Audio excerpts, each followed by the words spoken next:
how hard can it be to create a modern version of an iconic motorcycle? Very difficult for sure.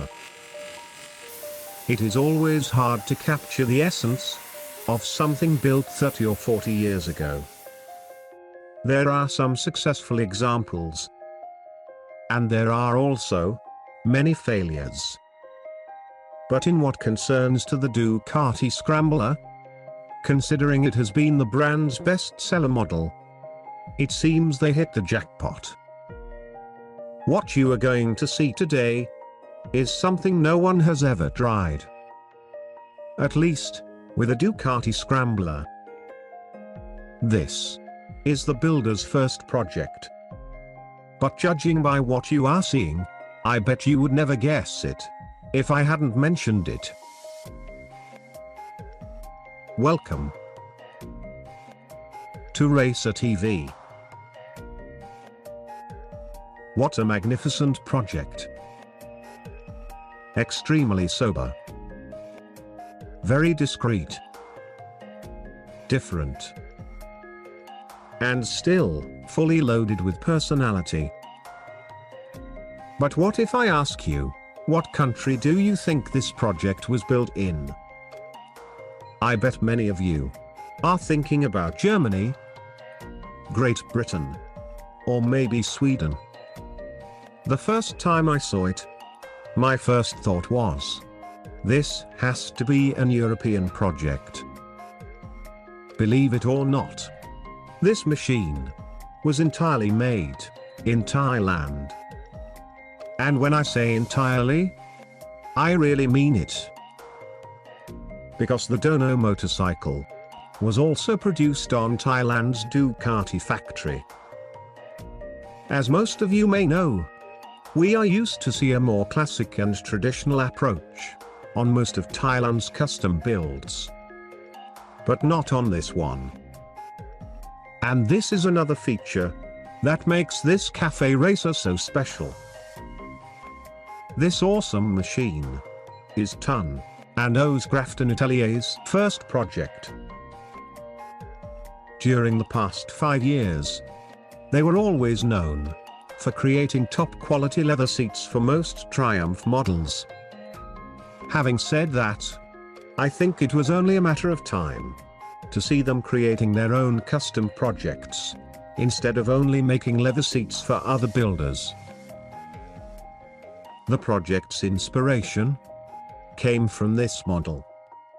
Ducati 750S from the 70s. The guidelines were based on one question only. What would this classic CafeRacer look like if it was reimagined today?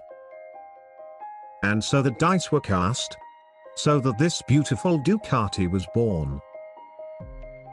One of the things I admire on this project is the fact that it doesn't look like a custom build. In fact, this machine looks like it came directly from the factory. And this demonstrates not only the high quality of the design, but also of the build.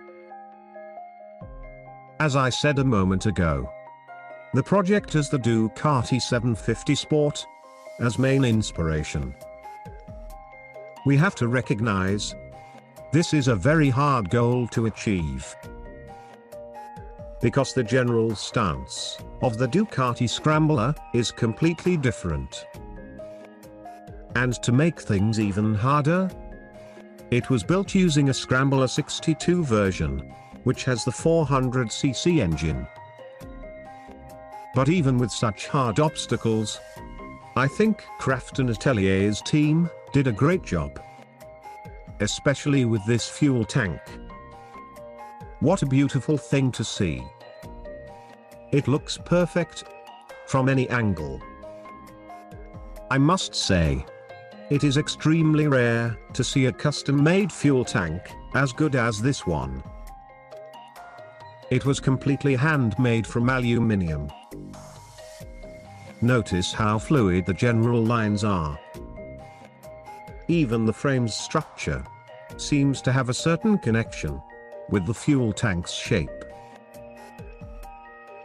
In what concerns to the seat and tail, Crafton Atelier's team decided to make it from fiberglass. It can be easily removed to access the electrics hidden underneath. And again, it ended up beautifully. The proportions and shape follow the same language from the fuel tank.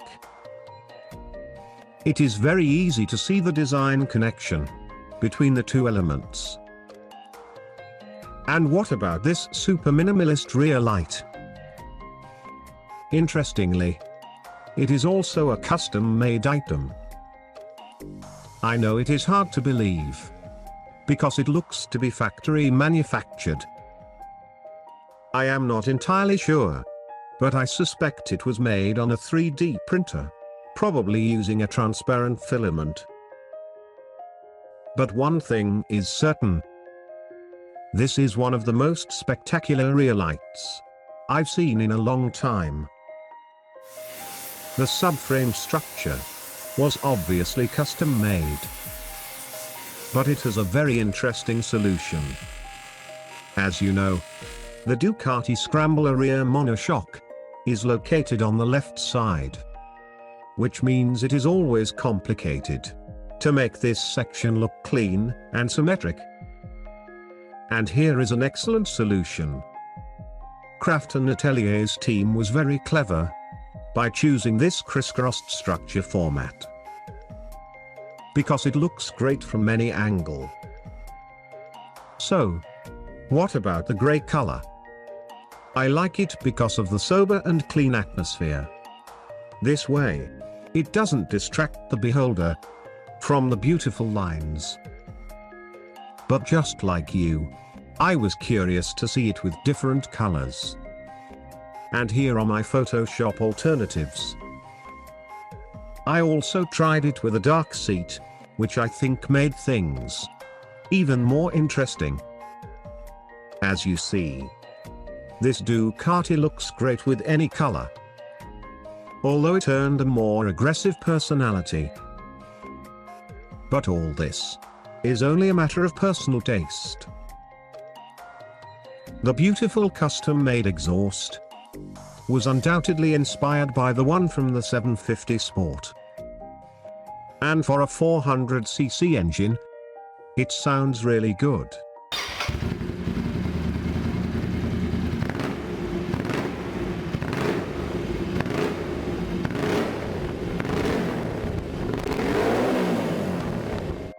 A few months ago, this Ducati was presented at the Bangkok Motorbike Festival. And unsurprisingly, it won the first prize for the CafeRacer and Scrambler competition, including also the award by the honor guest pick. And why wasn't I surprised with this success? Because I think this gorgeous project is quite distinguishable from the most. It is custom made, but it really doesn't look like it. It is such a discreet CafeRacer that will capture the attention every time it is among others. And for a first project, this is quite an achievement. I really believe that in the future, we will see many other projects from this remarkable new builder. Thank you for watching Racertv. And as always, I hope to see you on the next video.